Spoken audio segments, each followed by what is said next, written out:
So I went for the Everesting record, and as annoying as it was on the day, as miserable as I was sitting on that curb, having failed my record attempt, the more removed I get from it, the more I'm glad that I bailed. The big reason for that is completely my fault. I had a little bit of math wrong, and I would have been disqualified from this record. I would have disqualified myself. I would have had to make a video making fun of myself. There would have been a cycling news article about how dumb I am. So bullet dodged. And also in the process, I learned a lot of things. So I'll explain what happened with that in this video. But also in the process, I learned a lot of things and ways to really nail the next effort. And I thought I'd go through it on camera with my coach using the Chapeau power analysis software for my title sponsor, and show you guys sort of everything that's going on, what I've learned, and what I'm going to take into the next effort. I've been working with Frank since 2014, when I was racing for a living, and he's brought me now into my retirement to still find better and better out of me the last few years. I started by asking Frank to sort of summarize what we did in preparation for this attempt. We did a 3-week on, 1 week off block, followed by 2 on, 1 off blocks with rest weeks when I say off. And what we had you do was those elevation simulations at the end of each rest week. Yep. So I think we did a 15,000 foot simulation. Then you did the 20,000 foot Right. simulation day. That was the day you rode with Froomy, maybe. Yep. Yep. For about 4 minutes. So that the reason why we did those was, is why any athlete would do a simulation ride. It's like dress rehearsal for the real deal. You just try to mimic the event conditions. So we just sent you up and down the climb that you chose at your event wattages. I was trying to use Trancas for those efforts, and I think the 15,000 foot day I did on Trancas, but I kind of realized the reason I picked it is it's horribly steep. So for my training, but for the training ones, because I didn't have my bike set up yet, I didn't have the XTR derailleur and cassette on there. So I ended up doing my simulations on different hills. I did one on Loma Vista in Hollywood, or in Beverly Hills, and then I did one on Mount Olympus in Hollywood. That was New Year's Day. I think that was a 22,000 footer.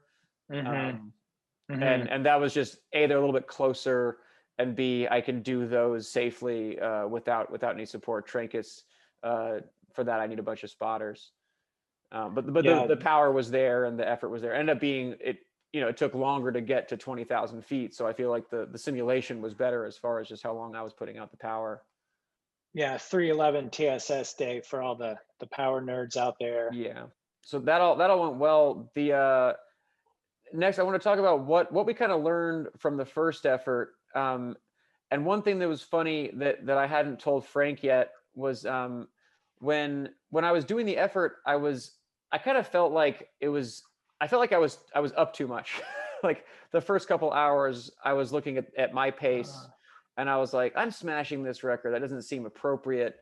So after I went back to Jason from Integrated Informatics, and also from Chapeau, and I asked him to compare my file and my GPS coordinates with the segment that I sent him. So the thing is, he analyzed a segment and had it at like 440 feet or 43 feet, something like that.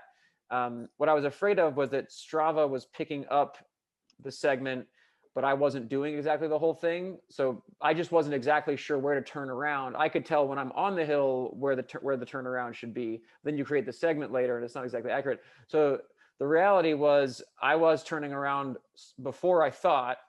I was turning around too early to actually do the segment. So I was giving myself 10 feet every lap that I wasn't actually doing was what the data was giving us. So Jason confirmed that and basically just adjusted the segment.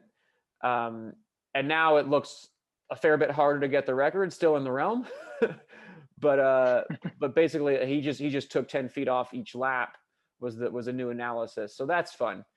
So now the actual numbers, I have to do 66.8 laps to complete it. Before it was 65 and a half. So I basically just added a lap. So added a good 6 minutes to the total time. which affects nothing on Doesn't your end. seem like enough, but after 60 plus times, that's a Yeah, lot. yeah, no, it's unfortunately it all adds up. So that's one thing that I've learned. But looking at my pace from those efforts, we kind of decided I did the first couple hours a little bit too hard.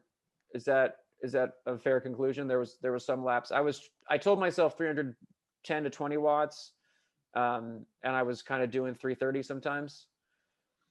Yeah, 332 bottom to top, the first climb. The first Yeah, climb, feeling maybe. good, only 7 hours Yeah. to go. It's hard Yeah. to govern. It's hard to govern your legs like that. It's just Yeah. it's weird how like it takes self-control to not go hard, especially when it's 16.5%. You're riding somewhere, you just see a steep kicker. It's like, I'm gonna sprint up that and get it over with. Hmm. That's kind of when you're going up the first grade of this stupid hill. So I just need to be more careful with my pace. Yeah. It's counterintuitive because we're used to having it hurt all the time. And when it Right. doesn't hurt, we don't think we're going hard enough. Right. It Yeah. should feel it should feel a lot easier than it did. So yeah, my lap times went from like just under 6 minutes and then as the heat picked up, it was just going to get Yeah. slower anyway. But I was definitely doing like 6 minutes 45 seconds with 2 hours left. So really, none of those times were good, and I just need to be nailing the 6:15s, and that still has me at record pace. Hmm. If I can actually do those, I went from one side to the other. Yeah. Yeah. I'm looking at the last climb. Bottom to top was 282. So like a 50-watt differential Yeah, between start and finish. But also, that's also the temperature went up like 30 degrees. that's the So thing. It was that kind of thing was going to yeah. happen inevitably. Whether if I paced it, I wish I'd paced a little bit better, and I would know. Hmm. Um, I wasn't that far off. I don't think there was any way to slice it where I could have got the record that day. It's not like had I gone 310 the first lap, it wouldn't have been 90 degrees at the end.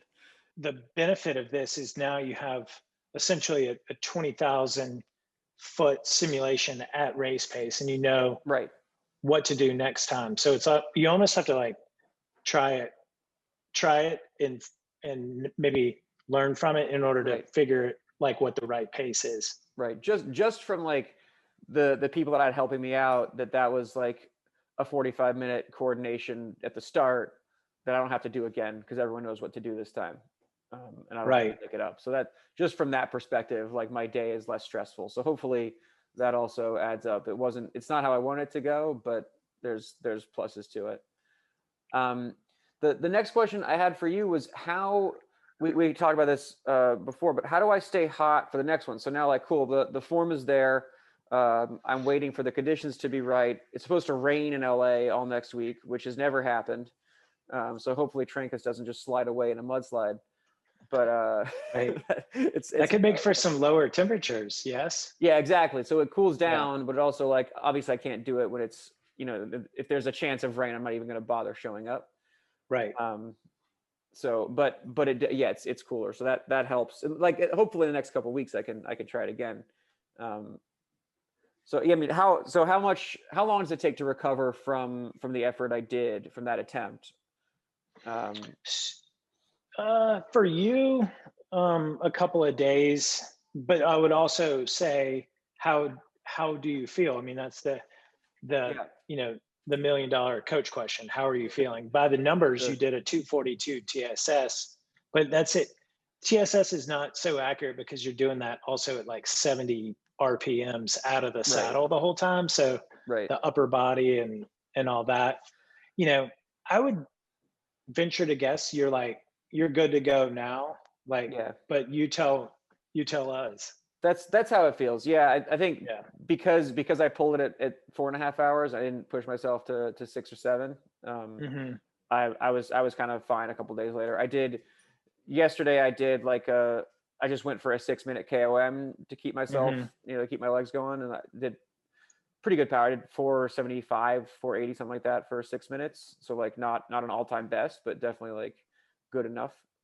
Yeah. Um, What Phil is doing there is kind of like what we talked about is, and it's what we call like keeping the engine running hot. And so you were going for KOMs or segments Hmm. anywhere from 5 to 20 minutes in length. So, like 1 5 minute segment, that's like doing like an opener, like 5 by 1, for example. Yep. And you're doing that on top of like 12 to 14 hours of total training per week. So not a lot, but not a little. You've Mhm. already tapered, so we don't need to build again. We don't need to keep tapering. So you're kind of like, it's like feathering. You know how like when you race over in Europe, we'd get into like a race and recover mode. Yeah, That's kind of what you're doing, and sure. you just do 1 to 2 bouts of intensity per week. You're because your form is like rip roaring, like right now. Right. That's what it feels like. I'm just like, I don't want this to go, but I'm not going to go try to Trancas in the rain. Uh, Right. okay. It's just like when you were back in the world tour and you didn't know what race you were doing next Yeah, or it your actually is schedule. annoyingly similar. I was just like, I'd be reserved for 3 races at once. Just like, I don't know, maybe they call me. I should probably train. Definitely can't take a Yeah, week off, but right. also can't make myself tired because they could call me tomorrow and say I'm going to Roubaix. Yeah. Um, but someday those days will be over. Yeah. um, It's just self-subjected now. Cool. So yeah, so this is kind of what folks can expect from having a personal coach, and just seeing the progress. I think a lot of people ask me training questions and just a basic structure. So you offer these like kind of just put together training plans. I think people can learn a lot just from like trying one of those for one of their goals. Talk a little bit about like where kind of how that works. Yeah. So a lot of folks concentrate on like what they do per workout and everything, but when you take the science and take our experience and then apply that in a like a well thought out, specifically designed training plan for what the athlete is training for, like take the hill climbing Hmm. intervals plan. you know it's all laid out for like a amateur level athlete. It doesn't have like world tour hours, like what a Hmm. lot of people get their information from. And it's a healthy amount of work. It includes the right amount of rest. You got your hard days, you got your easy days.